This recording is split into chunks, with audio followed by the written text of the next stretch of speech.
성도 여러분 안녕하십니까?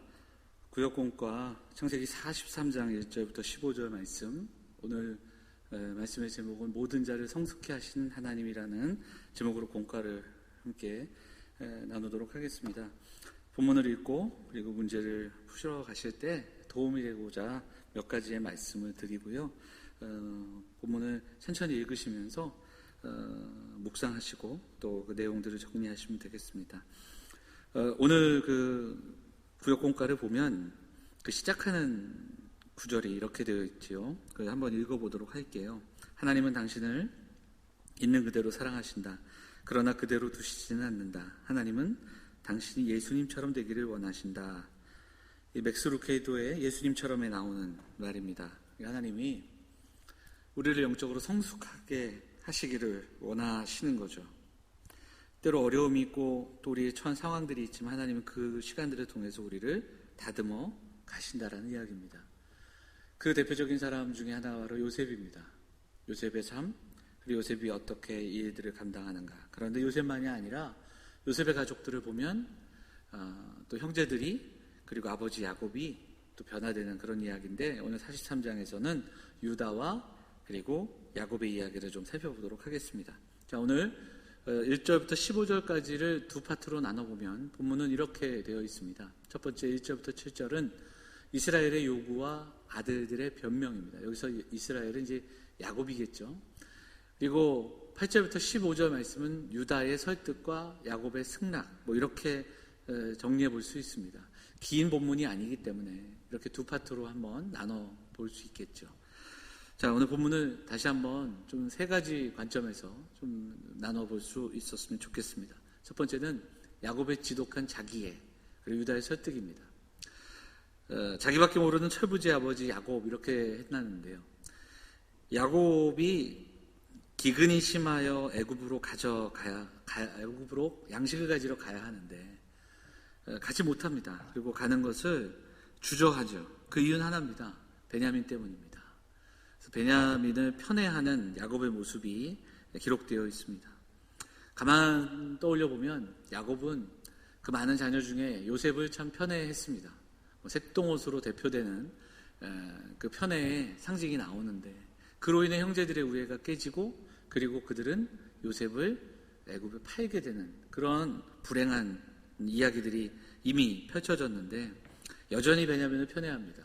여기에는 아마도 그들이, 요셉과 베냐민이 야곱이 그토록 사랑했던 라헬의 자녀이기 때문이 아닐까, 그런 생각도 해보게 되는데요.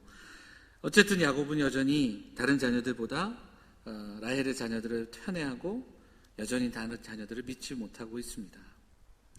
이때에 누가 나서냐면 넷째 아들 유다가 나서는 겁니다. 자, 43장 9절을 보면 이렇게 되어 있습니다.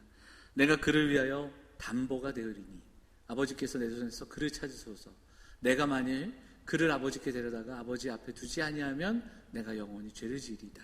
이렇게 이야기합니다. 불안해하는 아버지 야곱에게 자신이 책임지겠다.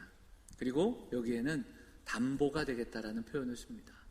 자신을 바쳐 자신이 보증이 되고 자신이 더 큰 희생이 되겠다. 창세기 42장과 43장을 보면 유다 이야기가 계속 나오면서 유다와 르우벤이 대조가 됩니다.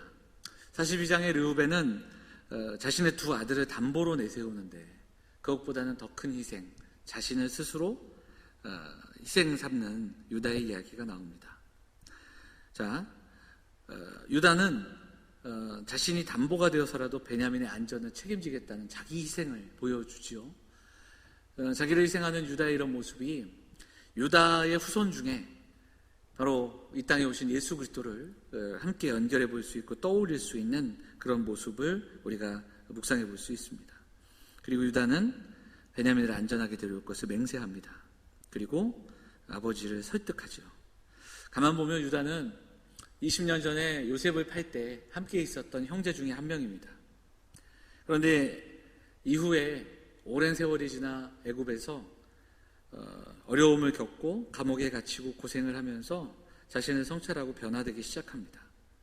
그 모습은 이제 이후에 이들이 애굽에 갔을 때 애굽에 갔다가 다시 돌아오는 길에 베냐민의 자루에서 요셉의 은잔이 발견되는 사건일 때 유다가 나서서 자신이 애굽의 종이 되겠다고 하는 44장의 내용을 보면 유다가 얼마나 성숙해져 가는가를 볼 수 있습니다. 유다의 변화는 진심이고 그 진심이 요셉과 형제들 그리고 나아가 가족들을 살리는 하나의 미랄이 됩니다. 창세기 후반부에 보면 유다에 대한 이야기들이 유독 나옵니다. 여러 가지 상황들 속에서 그를 다듬어 가시는, 그를 빚어 가시는 하나님을 우리가 묵상해 볼 수 있습니다. 자, 한 가지만 더 살펴보면 아버지 야곱의 모습도 우리가 볼 수 있습니다. 야곱이 유다의 말을 듣고 베냐민을 데리고 가라고 허락하면서 야곱은 이제 애굽 총리를 만족시킬 예물 2배의 돈을 보내기로 합니다. 그리고 베냐민도 보내기로 결정합니다.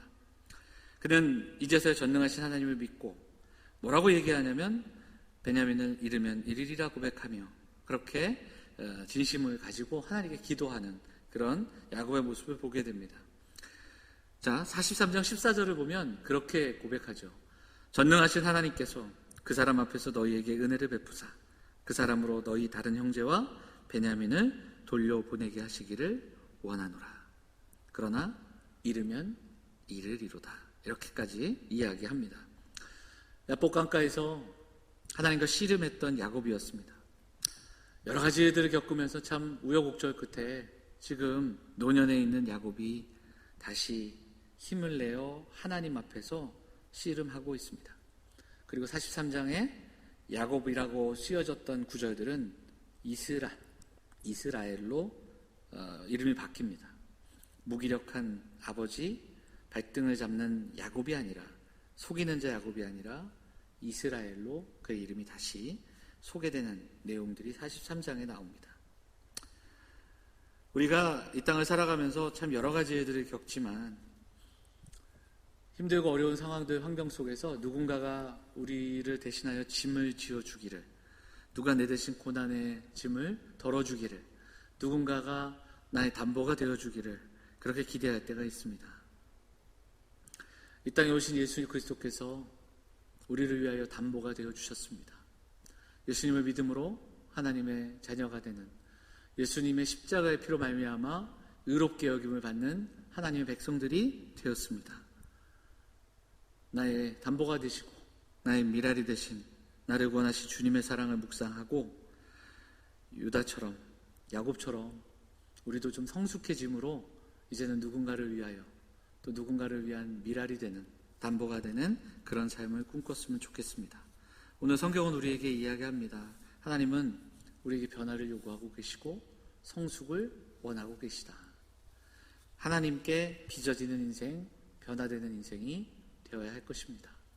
오늘도 짧은 말씀이지만 이 말씀 묵상하면서 우리를 성숙케 하시는 하나님의 마음, 그리고 그 뜻을 함께 묵상하고 하나님 앞에서 날마다 하나님의 뜻 가운데 빚어지는 우리 모든 성도들, 사랑하는 영혼의 가족들 되시기를 간절히 소망합니다. 감사합니다.